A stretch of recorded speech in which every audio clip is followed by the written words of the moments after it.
Today we have Mark. I get to see Mark all the time. So now you guys get to see Mark. He is the other half of the Janesville Innovation Center. So when I say, I don't know, I have to go ask the guy in charge, it's him. Usually that's just because I don't want to do it, if we're going to be honest. And that's, I don't want to be the one to say no. So you have to be the one to say no for it. But neither of us actually do the Janesville Innovation Center stuff full time. No, we do not. It's a part-time gig, although you're here a lot more than I. Well, because I got these comfy chairs. These are napping chairs. I know what mine. Well, so what happens is they spin, they face each other, you can lay down. Oh, night. Oh, I'd be taking naps. If you ever walk in here and you're like, what is Jocelyn doing? Like, the computer's there. Like, she's very quiet, though. I'm taking a nap. I need like a 20, 30-minute reset. You know? Sometimes you just need it, right? Someday. Right. And it's too hot right now to go lay out in your car. It can't do it. So, comfy chairs. But I know I spend quite a bit of time here, but you don't. Where do you spend your time? I spend my time over at Black. Oh, do you really? A whole whopping 3 minutes down the road. Yeah, about that. In our office space, it's very nice. A lot of space, but it's very nice. I gotta come see it. Yeah. Okay, because he was campus. last I haven't seen his office ever because you were like in the basement or something, and then he was like, I don't want you to see it. We'll just meet in the cafeteria. And then now, okay, I think we're back. It's fine. We're okay. Yeah, she's good. She's connected. We're good. But yeah, he's only 3 minutes away. So like when the fire alarm goes off and I have a full panic attack, like, oh my God, what do I do? He comes down the road and helps. It is nice that we're a couple of minutes away. It is. And there's been a couple of times, I won't name any names. Tenants down the hall, I won't name any names, have locked themselves up. Correct. And, key to get in. You know, I have never locked myself out of this office. I'm proud of myself because it is something that I totally would do. Yeah. You know, but I'm pretty proud of myself. But yeah, I've also let a few people into their offices. Which is okay. I mean, you have an exterior exit to the building and then an interior door to the common. But times where people forget the keys, and the next thing you know, it's myself out of the office. Interior doors are automatically locked, so it's a little scary. So, but you're at Blackhawk Tech, and you obviously don't do the Innovation Center full time. So, what do you do full time at Blackhawk Tech? So, at Blackhawk Tech, I'm the Director of Workforce and Community Development. A long time. I've been there for about, I think it's going on 7 years now. Prior to that, I was at Elgin Community College, and then Northern Illinois, and then up in Wisconsin at another technical college, and very similar. So at Blackhawk, we're a very unique division of the college because we're not necessarily on the credit side of the house. We're on the workforce, community development, we're on the lifelong learning, we're on the corporate training side of the house. So we provide education and training, but we don't have credits. So a lot of people tell me, well, you work at Blackhawk Tech. What do you teach? I teach nothing. I'm not a teacher by trade. I don't want to teach, but we do have a big impact on what we do in workforce development in the area. And so it's a fun role to be in because I always feel like we have 1 foot in education and 1 foot in business. And that's a space, I'll say community colleges. Community and technical colleges, that's a space we should play in because we're a centralized source for a lot of what companies are looking for, whether it's talent, whether it's resources, whether it's expertise, whether it's machinery or equipment. And the college can be a liaison to a lot of these different things, and it's all over one. But our team is there. We have a great team. We have 16 technical colleges in the state of Wisconsin. Each one of them has our division. So we all have kind of this little workforce. Our college serves 2 counties, most of 2 counties, Rock and Green. It's divided out amongst the other 16. So our neighbors are southwest over by Fenimore, Madison to the north, and then Gateway over to our east. I'm a Gateway kid. And each one has a couple of different campus locations. Our missions are the same: career technical education, serving our local taxpayers, serving our local constituents and stakeholders, and then being responsive to them as well. So each one of our colleges has my type of division by statute. And we provide various different services. So some of our colleges just do contract training. Means I'm a company, I have a set group of people, and I need them to learn leadership, supervision, sales, state teams. Okay. come in, we deliver that. There's a cost associated with it. Yep. They pay for it. They get it. It's a non-credit class. It's professional development. So there's some of our folks that do that. We have some that do that and more. And I would say we fall into the and more. We're a smaller college compared to the rest of them. And so we have to do multiple things, which is good for us. So under our umbrella, we have the contracted training, which is customized training. We have what's called technical assistance, which is more like coaching stuff. Yep. You just, one employee, they need some help, or they took a training session, and after that, they still have some additional questions. What do I do? Or how do I go about doing this? And they can get one-on-one coaching with our instructors. Awesome. Okay. We have lifelong learning, which we categorize as continuing education. So if you need a credential, a license, if there's some type of professional certification, that kind of falls under continuing education. We have professional development, which can be, I want to take an Excel class because it's just me. It'll help my job at my company, but it's at 4 o'clock. I'm going to pay for it. My company's not going to sponsor me. Right? So that's professional development. And then the last way they have our personal enrichment. Those are the fun classes. Yeah. Those are the ones that fill up really quick. Cooking, painting. We have woodworking. I mean, we do some really fun stuff. Yeah, your cooking class is open for about, 4 seconds 4 left? seconds. Chef Hakeem has a following beyond. You would definitely. My friend group and I have talked about multiple times, we should go take a cooking class. I'm like, we're not going to get in. We're going to have to be on the computer. Well, thank you. Thank you. But So we have these lifelong learning classes, and what we tried to do with that. So that's a unique set of courses that we've really tried to pair up with our academic programming to say, let's showcase what we have on campus. Let's not try and duplicate what somebody else might be doing. okay. Nobody else has culinary. Nobody else has automotive. Nobody else maybe has the woodworking. So let's run classes like that are similar or that tie into our academic programs. Because then somebody might be like, oh, this is cool. And you're the full-time teacher in that program. I know a friend Yep. who wants to go into the culinary, and you're the teacher. Yes, I am. Can I get him in? You betcha. So we've taken a different approach of offering lifelong learning courses that do our best to tie into our academic. For a couple that don't, we have motorcycle training. Now, I'll tell you, our motorcycle training right now, we're full to the end of July. We have classes of 6 and 12. Right now, we're taking all classes of 12. This weekend, we have 2 cohorts running. We have a Thursday, Friday, and then a Saturday, Sunday. So with that, there's a class. Then there's 2 half days of range. Half day Thursday, Friday, half day Saturday, Sunday. So our motorcycle classes have been full. We also provide a court-ordered service. So folks that are get in trouble behind the wheel shouldn't be drinking and driving. There's an education program. Each college offers it. Yeah. So we do offer those kinds of courses as well for people to take, or that they have to take. You know, I'm choice. Yeah, They're taking it. It's not usually a fun group, but I tell you, we have some amazing instructors. It's a behavioral change class. It's not a shame on you class. It's okay, what did you do and how would you do it differently? Yeah. And then out of our division, we do truck driver training. And that's very similar to our customized contract where a company will call us. They have a driver that they want to either do refresher training or they want to get them an actual Class A license, Class B, Class A restricted, hazmat, you name it. We kind of have some of these options. And we have a good mix of equipment. And so what we do is we contract with companies. They send us their drivers. We put them through a very short but intense program. And our pass rates have been north of 99%.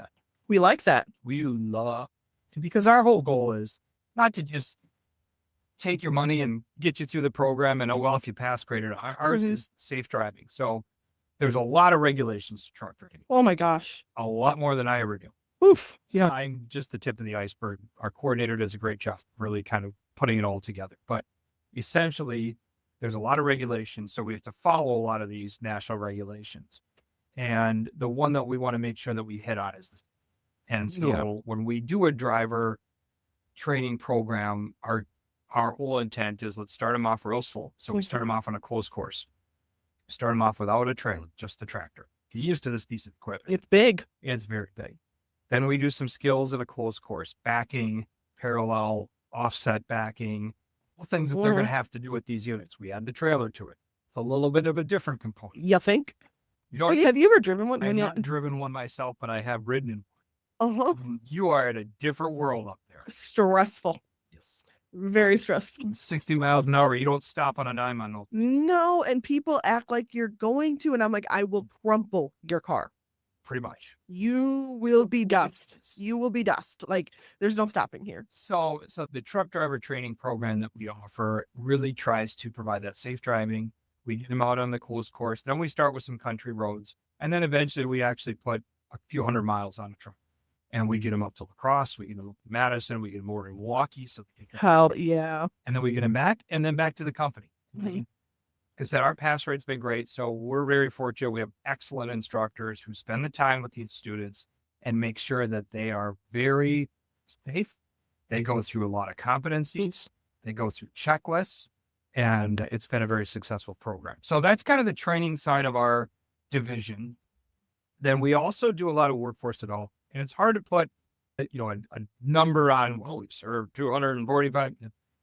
Our workforce development arm is basically trying to help the region with talent development, talent pipeline, because every company that we talk to right now is trying to find employees.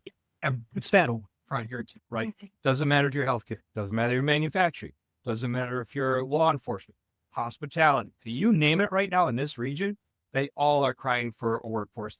Specifically educated in the workforce will show up. They'll show up. Number one. But like, there's So the bar pretty low here. there's a bunch of people that they'll be like, oh yeah, I want a job. And you go, but you're not showing up. I'm assuming it's recording it nicely.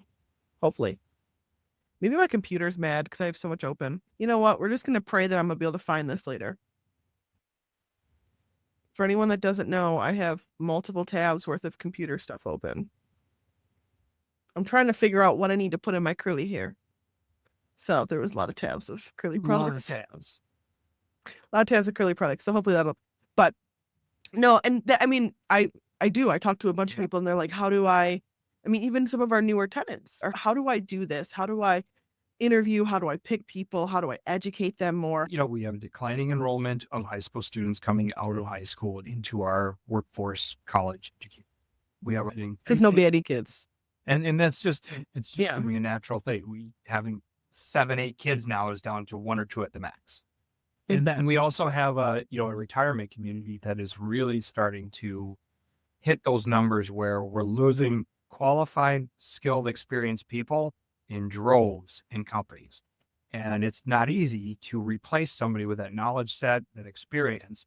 Yes, you can bring somebody new in, but that's going to take some time. They got years. It's not just right away. So what we've done at the college is really try to partner with workforce development. So the Southwest Wisconsin Workforce, which is a public entity. They're a public entity, correct? Anybody can call them. Nobody have a ton of services. Yeah. Just it's not just finding a job. Yeah. No, they have a ton of services and resources. That dollars available, job center stuff. They have a lot of resources for people. Yeah, they're fantastic. Helping you find a job, helping you keep a job. If there's a dislocation in the area, we put them. I mean, there's a lot of service. I will say I worked really hard and really closely with workforce development over the border in Rockford. Atlantis. Closed. The Belvedere plant. Mm-hmm. When they closed, workforce was huge. That is something that we would work with them on too. We work closely with economic development. So Rock County, City of Beloit. Yep. City of Janesville, Beloit. Beloit Economic Development Corporation just got our Partner of the Year award. We awarded it to. So, all around Rock and Greene County, we work with Greene County Development Corporation, GCDC. So they're a great partner. They're fantastic. Yeah. So our role is to really be the conduit between all these different agencies that are out there and then the talent that people are looking for at their companies. So Dr. Pierner, our president, always says, we want one-stop shopping, right? We want them to don't call 6 school districts and 3 employers and 2 workforce agencies. You really want to just start with us because we're connected in more ways than one to all these resources. So if it's job postings that you want, we got that covered. Yep. If it's who do I contact at the schools, we got that covered. If it's who do I contact for manufacturing, we got an alliance. We got. If it's I want to be an advisory committee to talk about other challenges that like-minded folks have, we get. So it really is a centralized hub in all of our community colleges, community technical colleges are like this. Be the centralized hub for resources, for access, for ways to connect to what's available to you as an employer, not just talent-wise, but are you building that pipeline? Are you doing programs like Youth Apprenticeship and Craftable and Character and some of these other ones that you're building enough awareness? Because Maybe it is my computer. we're still I don't know. Where else? who I'm talking to. It's not. It's good. This is all good. It's still counting. Oswald is still alive. If anybody's listening out there, can you give us a, yeah, you're still hearing us? That's still connected. Whoa. This is a new second one. This is a new one. It's you, and it was Mason. It's fantastic. Mason. My first podcast I've broken. There we go. We fixed it. I'm able to access camera. The camera's accessed. Okay, so now we go back over here. Then we just take a quick little look-sees. Actually, we're going to go on Facebook. It'll be faster. It still says streaming on Facebook, so I think we're good. We just got a little weird. Hi, friends. We got a weird thing. Yeah, see, it still says live. You can watch yourselves live. Oh, there we go. See, it went a little funky. And then we're back. I'm such a techie girl. I know things. All right, we're back. Okay. See, and like you see how Facebook said we had a viewer in here. It says we don't know why this is. I mean, if I'm gonna be honest, I can only expect so much out of a software, and counting people that are watching. That's all right. Okay, so Workforce. So that's the other arm of what we do. So, we have a couple of staff members, but it's really kind of a role that a lot of us play. I have a small team, but we play that role of making sure we're the conduit, we're connected. We meet with employers, we meet with the agencies, we meet with service providers, and just be that centralized hub. And then we connect a lot of these people to the college. So if they want to be I'm on an advisory committee. It's very fun. It really does connect people to what they're looking for, talent-wise, workforce-wise, business opportunity-wise, and then employees. Yep. And that's our role at the college. It's, we do some other stuff there too. Obviously, part of my role is collaborating with you at the Innovation Center. And that's been good because, at the college, we don't have an entrepreneurial program, so we don't have a degree, but we feel like this is a space that we need to be playing in for individuals who are looking to develop a product, let's say, right? And that's a lot of capital. It's a lot of capital, a lot of time. And do you even know what you need, right? Before you go out and buy $2.5 million worth of equipment, do you even know what you need? So what we really want to try to do is to take some of our college space and our resources and say, look, we have equipment, we have labs, and we have expertise, subject matter experts. Run down to the college, let's hook you up with one of these folks and do some beta testing. Do some R&D. Let's find out, does that widget that you want to produce come out in that way? 3D prototype, cut it with the laser, manufacture it with the CNC machine, whatever you need to do to then say, okay, now I know I can go spend 1.2 million versus the 2 point whatever on my capital. I don't need as much as I thought I did, or I can do it without that extra part. So we're hoping, we want to play in that entrepreneurial small business development space and use the college as resources for people to access us and then say, this is perfect. So that's, in a big nutshell, that's what we do at the college. No, I mean, I think it's very helpful. And I didn't know some of that stuff. So it works out. It works out. It's a fun role to be in. Like I said, I've had this role at a couple other colleges. I love it. It's kind of why I got back full time into doing this. I was doing part-time, I was doing the corporate sales. I could do that part of it.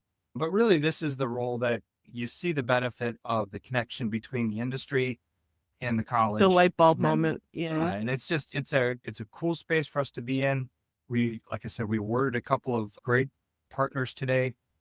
One of them being Scott Forge down in Clinton. Yep. Tremendous partner from the college. I mean, they provide funding, they provide workforce opportunities, they're on advisory boards. So we recognize them as a community partner today. But it's just really cool to bring those folks into the fold. What we talked about a lot of times for these companies, especially I'll go back to the talent development stuff, is have you diversified your talent development portfolio? It's a heavy lift right there. But let me say it is a heavy lift. Yeah. If you're an investor, if you're managing your own stocks, do you have all your money in one bucket? You have a diversified portfolio that has different companies that are just like, oh, put it down in the paper. Have you looked in the paper lately? Yeah, I have. When I throw it out. So, You know? that strategy is just, it's fine. Keep it, but I wouldn't rely on that as 100%. Seeing as the marketer, I say it's not fine. Don't keep it, but keep going. That's your world. It's a lot of money for. But you're right. It is a lot of money. And so are there other ways and things that you should be investing in? The answer is yes. Right. It's not only the social and the marketing component, but it's also how is your company engaged with your local school district? If you are in the Janesville district, the Beloit district, Greene County, if you're in the Monroe district, how are you as an employer figuring out a way to stay engaged with that school district? Because if you're not, you're already behind the game, because I can guarantee you most of the students in that school district do not know what you do behind those walls that you're in. Couldn't tell you what they do across the street over here. It's called Walter. Couldn't. They do drive past with the van a lot. They got actually they have more than one van. And I think they've got a space further down the road. And so they're a wonderful employer. And I'm only picking on them because they're across the street. And I don't know what they do. That's my opinion. But at the end of the day, you drive up and down Janesville. You don't even know they're there. The amount of we have a dean that just retired. He said, people don't know what's made in their backyard. And that's a critical element to keeping people local, is that if you knew the cool things, if you had an opportunity to be a part of that, would you leave? So other factors are going to take you away. But the goal is not to graduate from high school and then so out of Janesville, never coming back.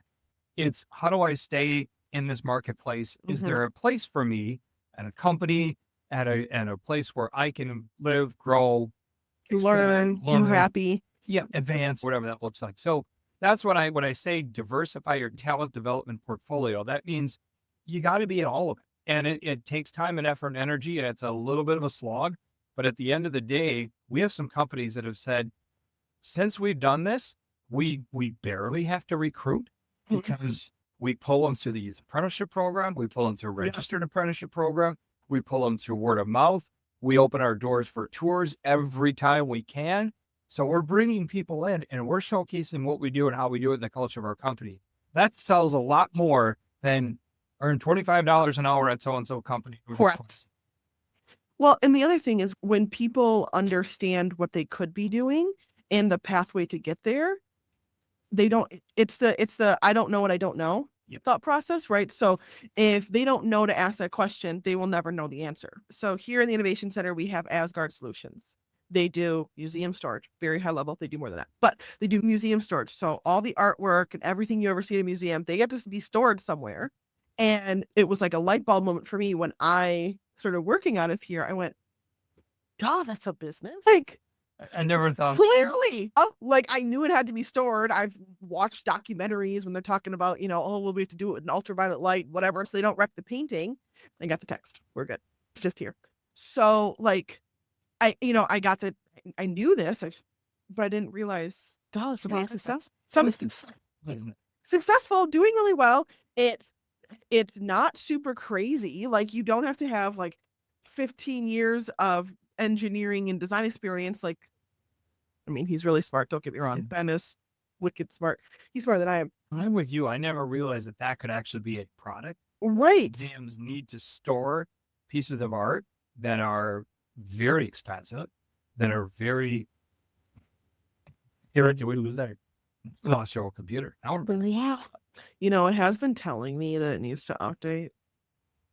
And I keep telling it, don't worry about it.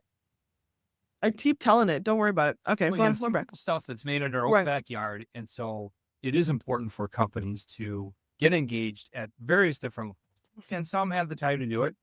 The time not to do it is when you are in a pinch and you're like, oh my goodness, I just lost 4 employees.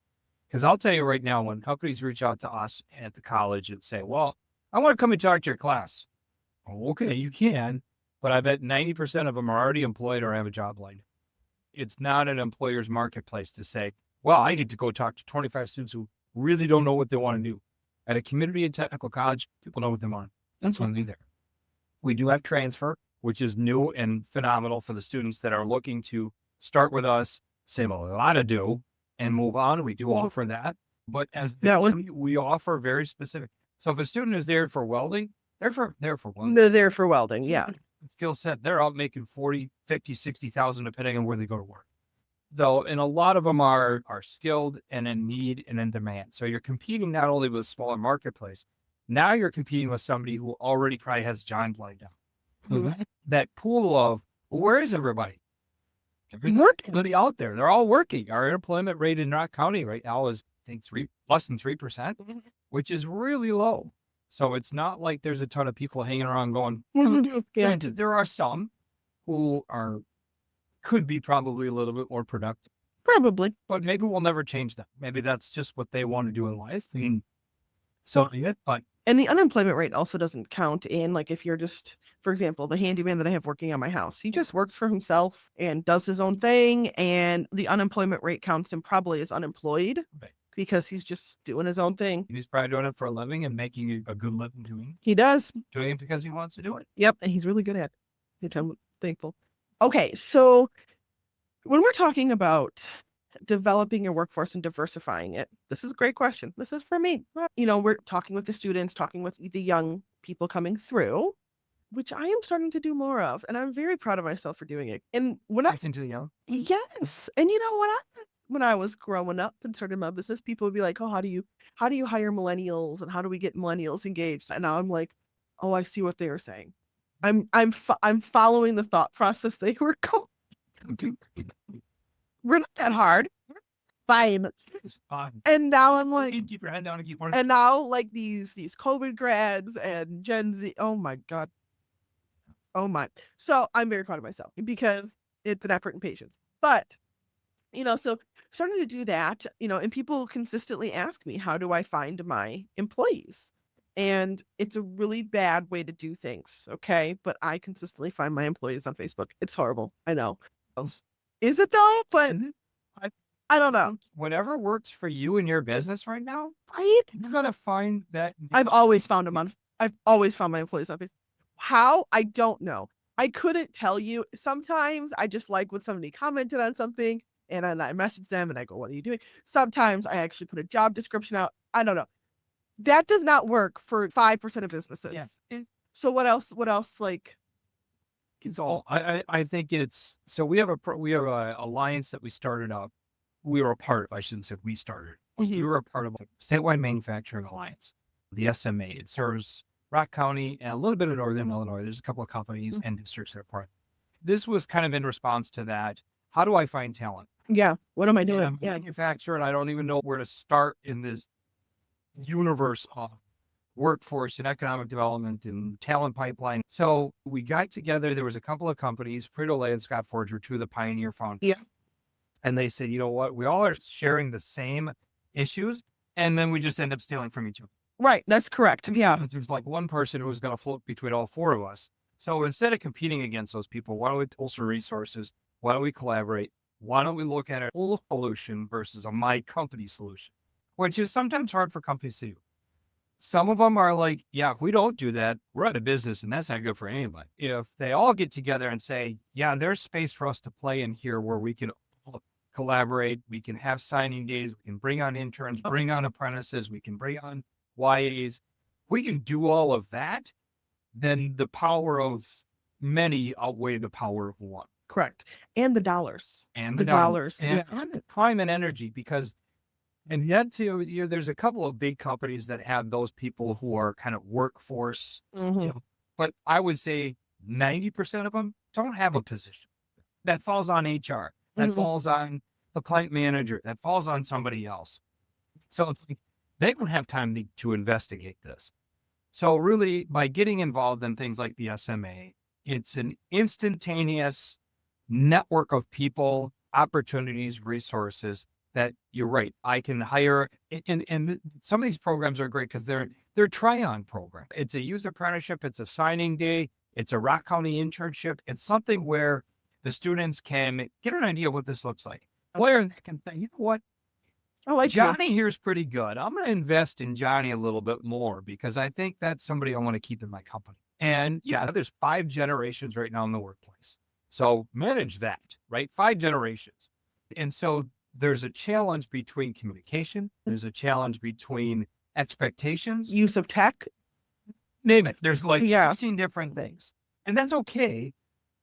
But at the same time, by being part of these programs, it gives you the chance to try that on. And it also, what's really cool, what we've discovered, is that the companies that buy into this philosophy of, okay, we'll try on the kid, which will be part of these programs. What's been really cool, and you just said it too, is the individuals in the companies become mentors. And that's a role they never expected to play. But I'm telling you, when you talk to one of these individuals, the fulfillment bucket blows up. And It's so much fun. Fun because they get to share knowledge, they get to pass on experience, they create a bond between Yeah, this like young a person. friendship. It's a friendship. Yeah. It is. And yeah, there's still probably they talk this way, I talk that way, they communicate this way, they text that way. But at the end of the day, the employers have found the value of finding those mentors, connecting them with a young person, and helping them grow that talent within the community or culture. And that's been a unintended positive consequence of any company that invests in these programs to say, that's been cool for Sally, who's been at my company for 25, 35 years. Right. Doing the same thing. Doing the same things. And it was like, okay, I'll try this. And they don't have to teach. They just have to be a good person and a good mentor. And a lot of that comes naturally. Do some training. But a lot of it comes naturally. And they see that value. And pretty soon the young person that you brought into your company is understanding the culture, right? They understand. They might bring in some new ideas and infuse some new ideas. And that's a good thing too. So it's been those alliances, the collaborations, I think is a way, nothing is off the table as far as how do you as an employer stay engaged, become engaged, and then figure out a way to bring out some people. And some of them don't work out. Let's not real. Right. They're going to turn in and you're going to be like, yeah, that did not work at all.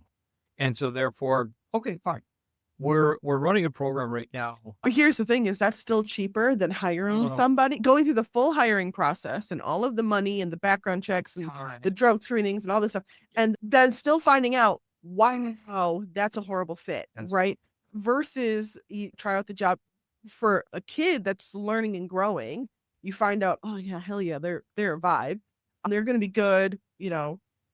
I want to help them get through school. I want to help them finish whatever they're learning because they're going to bring all that knowledge back into my company.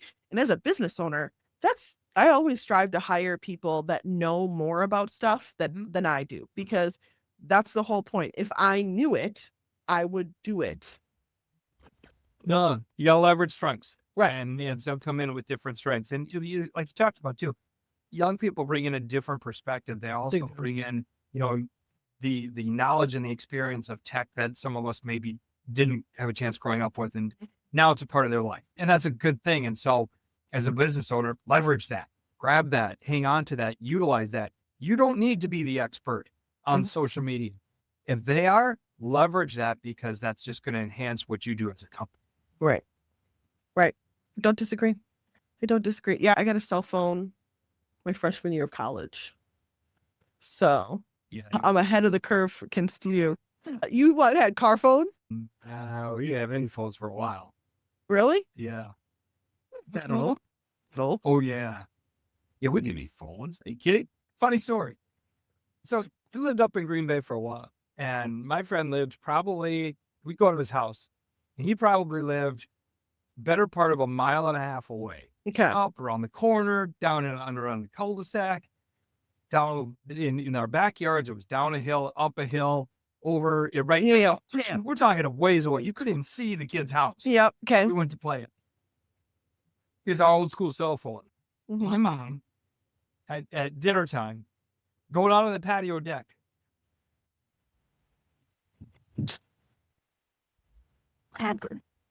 Yeah.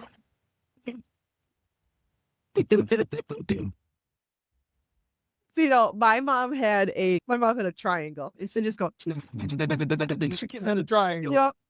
You were like, oh, I got to go with them. Marge is all of 5 feet nothing, and she would bellow from the backyards, and everybody knew what we were out for dinner night. And they were like, the cell phone. Yeah, I did not have those either, but I did have that or my mom would use like the home phone to call the neighbor down the road and be like, are they there? And the neighbor down the road would be like, nope, but I saw them walk past. So they're blah, blah, blah, blah. The wild thing is legitimately we would be miles away from home. Yeah. On foot. We would just like go across the field. Dark out. Go across the field. Just like we're going for a walk somewhere. we would be in random people's houses anyway. Okay, so I guess yeah. I mean, I grew up with dial-up. We had dial-up. Yep. Uh-huh. Uh-huh. Yep. Where was I? I think I was at a gas station, and a kid pulled out his wallet and he was like, "Oh, I can't use this. My mom says I have to save this 100. It's my emergency $100." Okay. And I looked at the cashier, and the cashier is a little bit younger than me, and he was like, "Mine was an emergency 20." And I was like, "Mine was an emergency quarter." They got $1 hanging around someplace. He had to always have a phone in somewhere. Car. Oh my gosh, because you had 100, man. I need to know this now. right. Well, I mean, that's good training because really, if you had to get somewhere, you have to have $100. Like that, you do. But I was just like, Yeah. I'm used to carrying $100 bill around. Okay. Communication, man, it's crazy when it has changed, obviously, and Yes. how we communicate. And that does come up in the workplace, too. That's a topic we do training on is communication in the workplace. Because there are very different expectations. And honestly, neither of them are wrong. It's just so different that they perceive it as, well, they're doing it wrong. Well, they're, Y'all both saying the same damn thing. yeah, here's a space in the middle where you're going to find that you're all talking about the same thing. The mechanisms and the way you do that might be different. So one of the trainings we do is it's real colors. It's a personality type of thing, and there's a lot of different varieties. Yeah. And those are good to start off because a lot of people just don't know how they themselves learn, receive information, communicate. Yeah. Yeah. And so by understanding who we are first, especially when we're doing multi-generational things, then it can become a little bit clearer, like, oh, that's how okay, now I get it. Yep. That's what we need. We have the I get it moment, and then it becomes, hey, now we figured it out. I maybe don't like it, but I know how to talk to this person. But I know how to talk to them. Yeah. No, I mean, what is it? Gen Z is a texter. They don't phone call. They don't phone call. I'm a phone caller. We've discovered too, people don't like to read a lot of email. When we're a little bit on the email side of things, and we have programs that we send out, and if we're working with a younger audience or high school audience, they're not reading the emails, and we got to figure out a way around that. Because you got to make them very short. Bullet points, text, sentences or less. Our lifelong learning program used to be, you got an old school mail. We've gotten rid of that. We've got rid of email. It's text. You get a text 2 days before your class sitting. Looking forward to seeing you on campus tomorrow. Done. Yep. No, and that's something that if you bring in the younger workforce, you get to build your business like that. You get to realize that people aren't necessarily opening up their emails consistently. They look at them once a week or once every other week, and then they go through the 100 that they have. But it's true, they go through the 100 they have, or they hit delete all, and hopefully nothing important was. Literally, I have a friend that deletes all, and she calls me every time she does it too, just to let me know that she's deleting them. And it gives me the most maximum of anxiety. I would be so screwed. I would be. I did that one time. I installed a program for Facebook Messenger because people message me on Facebook all the time. So I could start categorizing things. Well, one of the buttons was delete all. I deleted my whole Facebook inbox. Friends, business acquaintances, clients, everything. Gone. Gone. And this was years ago. And this is back when we had a lot of clients and a lot of our conversations were on Facebook Messenger because we could do a group and it was a whole bit. Because we had Slack, but it wasn't the same. And so it was like a good couple weeks of cluster. Go bad. Yep. So I just categorize myself as an email order. Oh, I am. Right. And I will pay for more storage. You got lots of folders. I put those emails on folders. Have I ever looked back at them? No. But what I do purge. So I will go back at the end of the year and go, really? Now, did I look at this or need this for anything? And can I purge 3 months? I can purge 3 months. I can purge 2 months. I can purge information. Yeah, so I don't have it back to the beginning of time, but I do keep it for a while. It's the beginning. The lawyer in me is like, no, I need that receipt. I need that receipt. That did happen. We had a conversation back and forth about that. I don't think I've ever, okay, no, I should take that back. I have deleted some of your emails. Mostly the ones that are inviting me to a meeting. Because I'm like, I have accepted on my calendar. I'm deleting it. You have a special folder. It's named Marky Mark. And Funky Bunch. Just Marky Mark. Just Marky Mark. And then there's a /JIC underneath it. And then there's a /BTC underneath it. I have a whole JIC email file folder. Yeah, and at this point, my JIC email file folder system needs to get subfolders because I think I just drop stuff in there. like anything that's even remotely could be like stuff that people have reached out, like, oh, I need help. Yeah. Stuff that has to do with tenants, stuff for me, all goes, and I'm like, oh, if I ever needed one of I these, I'd have never to thought I just. would be in this Lordish path. It's kind of cool. It's fun being here as part of the JIC and working with some of these small businesses and bringing these new ones on. It's been fun to really get to see and know how all that process happens and the passion. So my brother is also an entrepreneur. He's up in Green Bay. He's got a business called The Driveway. He started it 11 years ago now, and it's a basketball training facility. And he decided one day, I'm going to do this because he was doing it for a church and he was doing it for camps and he played Division I basketball. And so he's got some skill sets that most of us don't have. He's like, I want to teach how this, but I don't want to be a coach necessarily. Right. Because you only get to help whatever 12 kids or 24 kids. So he built this facility, and at the entrepreneurial spirit, you take a risk. It was a huge risk for him and his family. Mhm. But he built it. 11 years later, he's got 2 facilities, one in Wausau, one in De Pere. He's got a building that has been expanded upon. I mean, he's really done well. It's that spirit of taking an idea and saying, how can I make this a living? And not just whether it's a widget or a service. I got to be good at what I do, my craft, but I also got to be good at the business side of the house. And that's where I think you brought a lot to this table, to these folks, is have you thought about this? And is this line in a order? Because you've probably seen it more than I have. A lot of these folks coming in going, I'm really good at doing this. They are. But when it comes to doing the business work, stuck big time. And so I need help. I'm just going to keep Ben. Yeah, Ben's good. He's so literally, I will walk in and I'll ask questions. And I'll be like, how did you do that? He has. Now, is it the process that I would have followed? Because I am a generation younger than him. So I will use the software. I will just pay the $40 a month to use the software. So it's a little different, but like it also at the same time, it's helpful. But that being said, this is technically for the business readiness program, although it's all about me again. So, we have these people that are watching and keeping an eye and learning and all these things that either want to start a business or currently have a business, recently started or have one. When somebody calls and says, I think I need to hire, do you have somebody that talks to them through like, okay, what does that mean for you? Yes, we do. And that's an employment service area of the college that we've partnered with a software called Handshake. And so but that's a way where we get them almost every other day. Okay. I have a job posting. I want to get that out there. So Handshake allows us to, you create it. It's free for the employer. You create a profile. You can post your jobs, but you can also see any resumes. And it's a statewide system.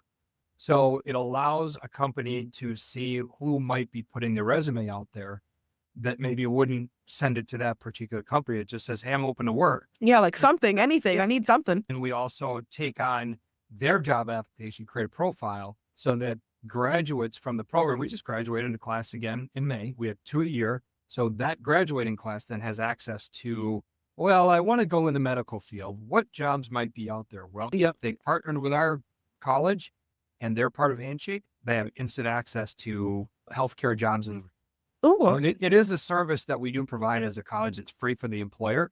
It's, we put out the employment office at the college, the technical term, but it's student engagement, student employment.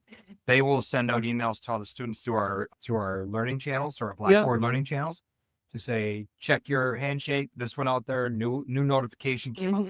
So that's the cool thing is that you used to go to school and look for the bulletin boards. Correct.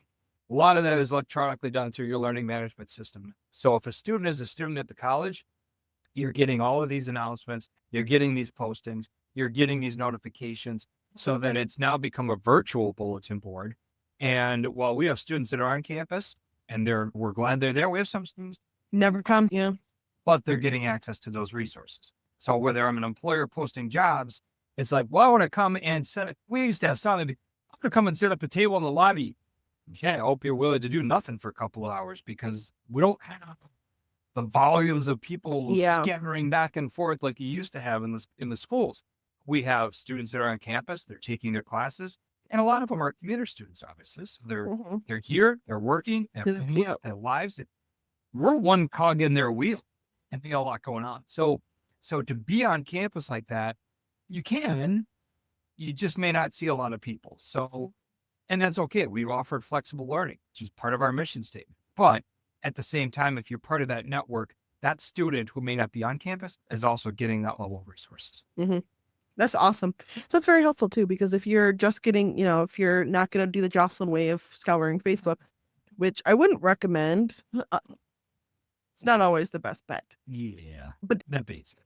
You can just reach out to most of the local tech colleges have something. We all have that level of employment kind of opportunity for our students in each one of the colleges. Yeah, that's what's really nice is that within the 16 schools, there are varying services at each one that are going to be consistent. We all have different programs. We probably all have nursing, right? We probably all have accounting, we probably have marketing, there's a handful of courses and programs that we all offer. But then there's some unique ones based on the region that you live. For example, up in the Green Bay area, up in Meredith, they have I think it's Sturgeon-based.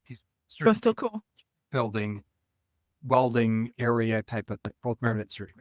So yeah, it's very specific. Some of them have very, very good agriculture programs. Southwest has a strong agriculture program because you're embedded in a very significant agriculture sector of the year. So it's very dependent upon where you live that if there's a need for it, that's what's great about the technical colleges.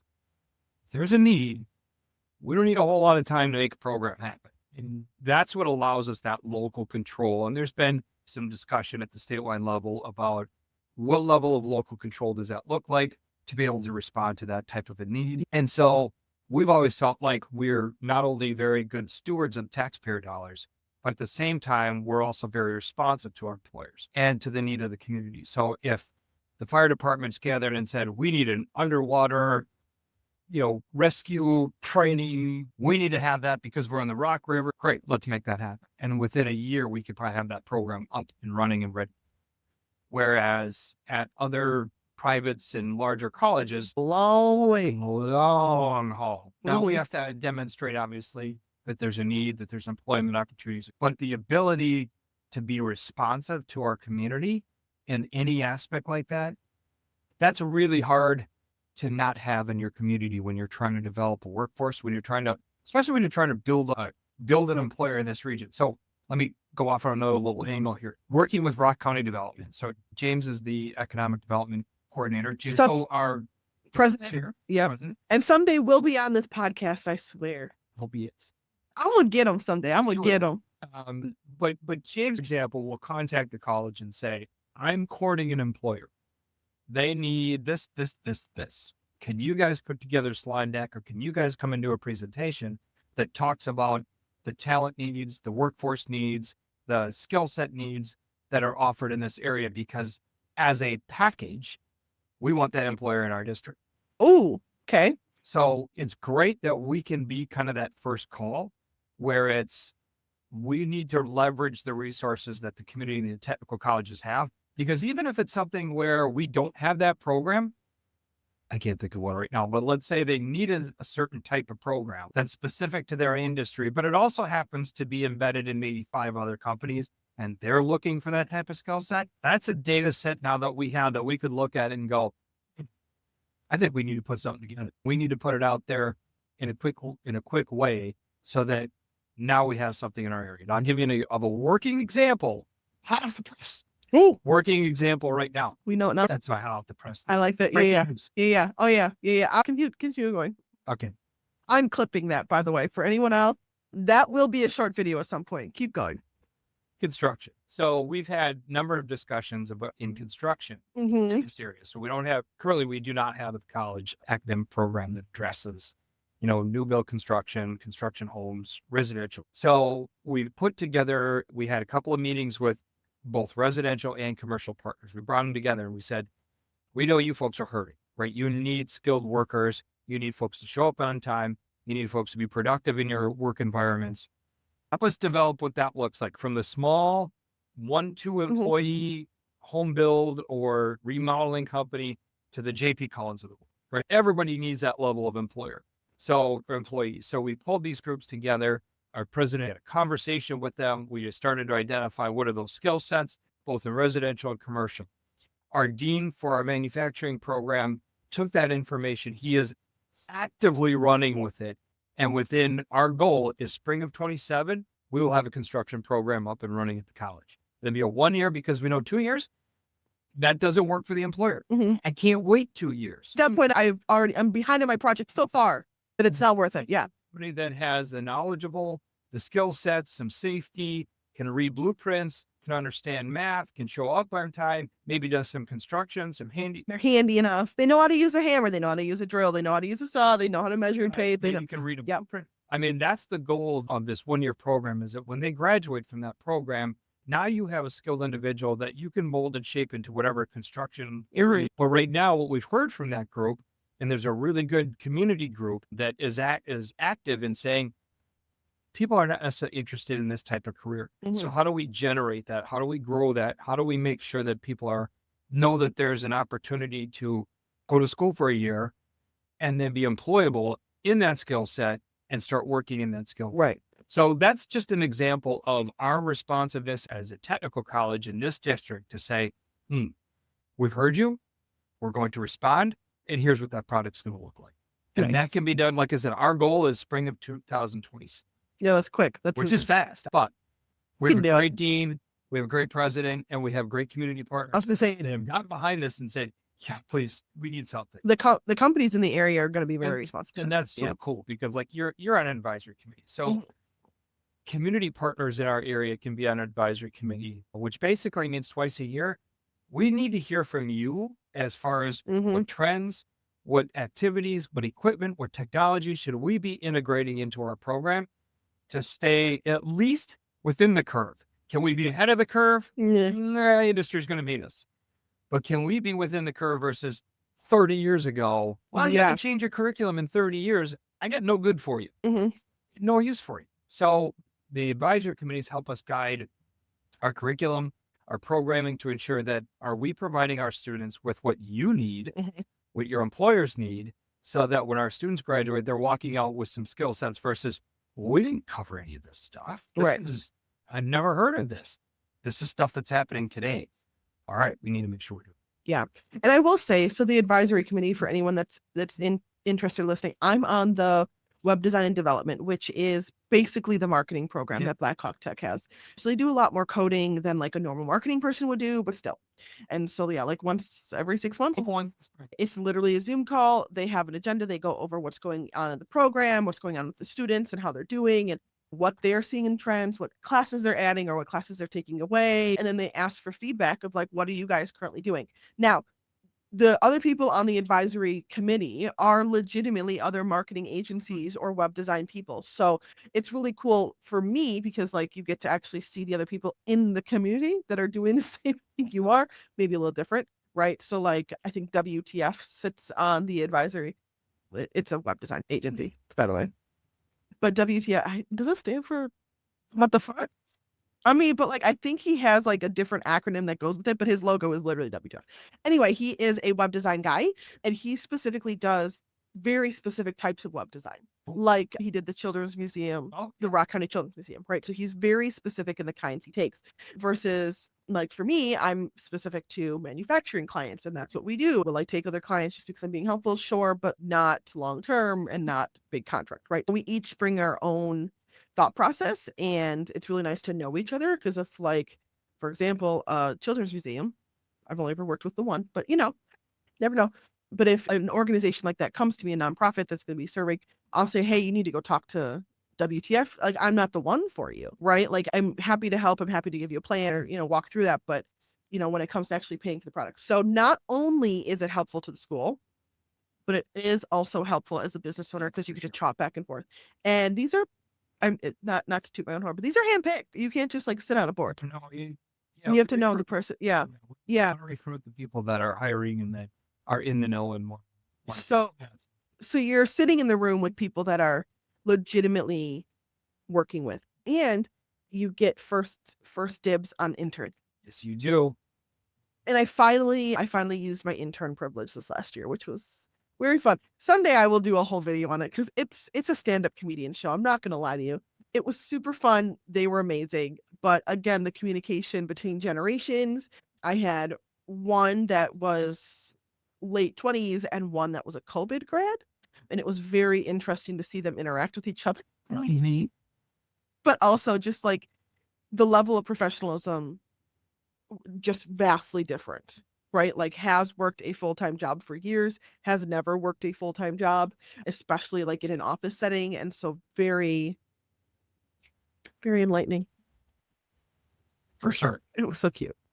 So, when you start dealing with your local tech college, you can start talking about this. I will say I grew up in Elkhorn, so Gateway was my local tech college. And so you can get kids that are in different tracks, right? So maybe they are going to the local school because they're getting further credits before they graduate high school. So they're still technically in high school, but they're also going into college classes, right? So there's those kind. There's fully fledged adults that are just like, I need to increase my education or my skill set in these things. So it just depends on what you're looking for in reaching out. Our lives and just be like, you know what? I did this for 25 years. Now I do this. And those are my favorite. Those are wonderful people. What's really cool too is that they have such a strong support network behind them that they obviously can't do it alone. I mean, they can, but to have that support network behind you is just an absolute foundation that folks that succeed have that. Yeah. Makes you a very valuable employee. It can be one person. Your network doesn't have to be 45 people. It can be one person who is there for you, who stands behind you, who encourages you, who maybe criticizes you, but basically says, you are going to make this happen for yourself. I'm going to support you to do that. Yeah. Yeah. It's a pretty cool thing. It is very fun to watch. All right. So if people are watching and they're like, yeah, I want to get involved, or I've got a job I want to post, or tell me more about like some of this non-credit stuff that you guys are doing, like the communication or the personality check. How do people get a hold of you? So pretty easy. We're at the college. Anybody can stop by. Cool campus. Our department runs year round, and we've really enhanced the campus. So I have to give kudos to our college leadership to transform the campus. The college used to have 5 locations, I think it was, and it was a concentrated effort to say, we are spread too thin. So we currently have 2 campuses. We have one in Lake Janesville, which is our central campus just down the road. And then we have one out in Greene County, out in Monroe.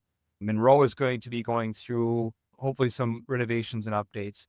We've been remodeling and doing the central campus for the better part of 3-4 years now. But we have a fully fledged public safety center. We have gym, we have walking tracks, we have a manufacturing education technology center that's very unique.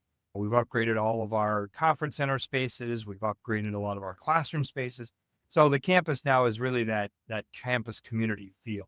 So anybody's welcome to stop in. Our offices are right on campus. We're the training and development team. We work year round. So, faculty sometimes have those times off depending on what they are, but our department usually does training year long. So we're on. Otherwise, email wise, you can hit me out at Borowicz, which is MBOROWICZ at Blackhawk, one word, .edu. If you need help, I got that email. Phone digits are 608-757-7623. Let's repeat that again. 608-757-7623. Call now. That reminds me of the window one. The window ad. Call now. Yeah, or groomer law offices. Call now. I'm calling that's all. I'm not going to go down that road. It's true though. Has got that cornered. She does that. She's got it everywhere. I'm not going to call that's all because I don't know. I honestly, our first call, that's funny that you bring that up. Our first call with a company really is, we need to listen. We need to understand what your challenges are. I'm not going to start throwing training solutions at you tomorrow and go, yeah, this is what's going to do it. Because it may or may not. If I don't know what you need and I don't understand your businesses and your challenges, how can I prescribe that right training solution? So a lot of times for us, we're the opposite of the groups. One call, that's all. We're probably one call. Let's talk more. And meetings to follow. It doesn't cost anybody anything. That's part of this. The only time there's actually a cost is when we're on-site delivering training. But we've had companies where we have discussions over, it's changed maybe over a year. Topics, training, people. Now this is coming to play. That costs $0 for an employer. That's help me develop a training program that meets my needs. And I could pull the trigger in 2 weeks, or I could pull the trigger in a year and a half. Doesn't matter. I like it. Hit me up wherever you can, however you can. He's also on This LinkedIn. lady's connected as well. I am on LinkedIn, so feel free to connect on that. But yeah, He has an old headshot on there. So if you see him on LinkedIn, just comment on it. it's And more we're like, pepper than salt. The headshot's more pepper. yeah, And just just like count on there. You need a new headshot because I've been working on him for about a year. So help me help him. Okay. Well, it's been absolutely amazing having you. thank you. And thank you, Jocelyn, for everything you do. I got to say publicly at the Oh, thank you. Innovation Center, this would not all happen because of you being here. So Well, thank thank you for being the other and better half of our equation. I appreciate it. You're the better half. Clay works really, really hard. And those of you that have been part of the BRP program, you know what I'm talking about. Yeah. So he works very hard. And We have another cohort coming up in August. We have another cohort coming up, and applications are open. So you can go to the website and apply. We do already have applications. I got to say, that was a really cool showcase. And those folks were prepped and ready to go. Oh, yeah, I wasn't playing. No, Playing. they were, but they knew their business. They had their talking points. It's a lot like the Shark Tank kind of thing. That was cool. Yeah, you nailed it. It was really cool to see these folks get up and be proud of what they do, number one, but also really, I would say, be confident in what they do and what they're trying to sell. And I think that's something that you're bringing that experience to that type of a program. So if you're an entrepreneur out there and you're thinking about it, no harm, right? Take the risk of going through the program. Test the waters. You can find out, yeah, nobody wants to buy my stuff. I literally had one lady, she started it, and 3 weeks in went, this is for me. And I went, That's all right. that's Right. what that was for. That's not a fail. That's a life learning lesson. Right. So- Then you didn't spend thousands of dollars and You built a hundreds of building, hours, you didn't hire time. 20 people, and Yep. you didn't spend $1 million in capital. Mhm. You tested it, you tried it. If it worked, fantastic. If it didn't work, tweak it, come back, do it as a hobby. But maybe it's not a business. Maybe it's not a business, yeah. But the BRP program was pretty cool. You gain a lot of knowledge, you gain a lot of skills, you get to test your theories. And one of your past graduates right now is actively working with us, and we are lining her up to help a company with some training in a very specific discipline. And that would not have happened hadn't I got to go to the showcase night, learn about her business. And she said, I have a service that I want to offer, but I'm not quite sure how to get that out and about. Who do I talk to Who do I that connect talk with to? that? So we had a meeting where she's already got an outline. We got a portfolio developed. Mhm. We're onboarding her, and probably within a month she'll do training. So thank you for that. You're much welcomed. Yeah, it is really fun. And that's, I mean, I will say, like, I designed the showcase or the pitch night, right? And I invited people that I knew would be good connections for the specific businesses, right? Because, like, okay, that's fine. We have 100 community members come and watch you pitch.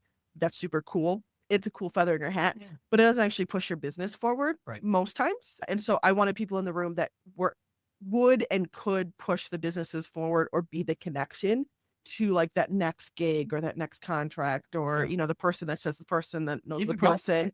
So that's my plan. We're going to run it again. Get in. I will say, you heard it here first, even though I haven't really publicly said it. We have gotten funding both from the Janesville Foundation and the city of Beloit. Wow. I know. And spreading the network out too. Because we have people that are living Love in it. Beloit, live in Janesville. The Janesville Innovation Center is physically located in Janesville. It doesn't mean you have to live in Janesville. It's part of this network and part of these people. I literally had somebody come down from Whitewater last week. Congrats. Not picky. outstanding. Southern Wisconsin, as long as you can drive here reasonably, I'm down. What's your business? We want you to set up a shop, grow your business, establish Mm-hmm. yourself in the community. Whatever you need to do, man, this is the first step right here. Well, thank you. Be on it. I appreciate you. It's been amazing. If you have any questions, reach out to me, reach out to Mark. If you have a business that you're thinking, maybe I will need to hire in the next few months, start that conversation earlier than you think you need it, because interviewing takes forever. Yeah, it does. So, and it's really, there's nothing wrong with doing more than one interview, but you have to have the time to do more than one interview before you're out of time to hire for that position. So that's my 2 cents as the business owner that has hired hundreds and hundreds of people. So that's the end of that. Thanks everybody for tuning in. Hope we answered some questions. See you Gave you some soon. knowledge.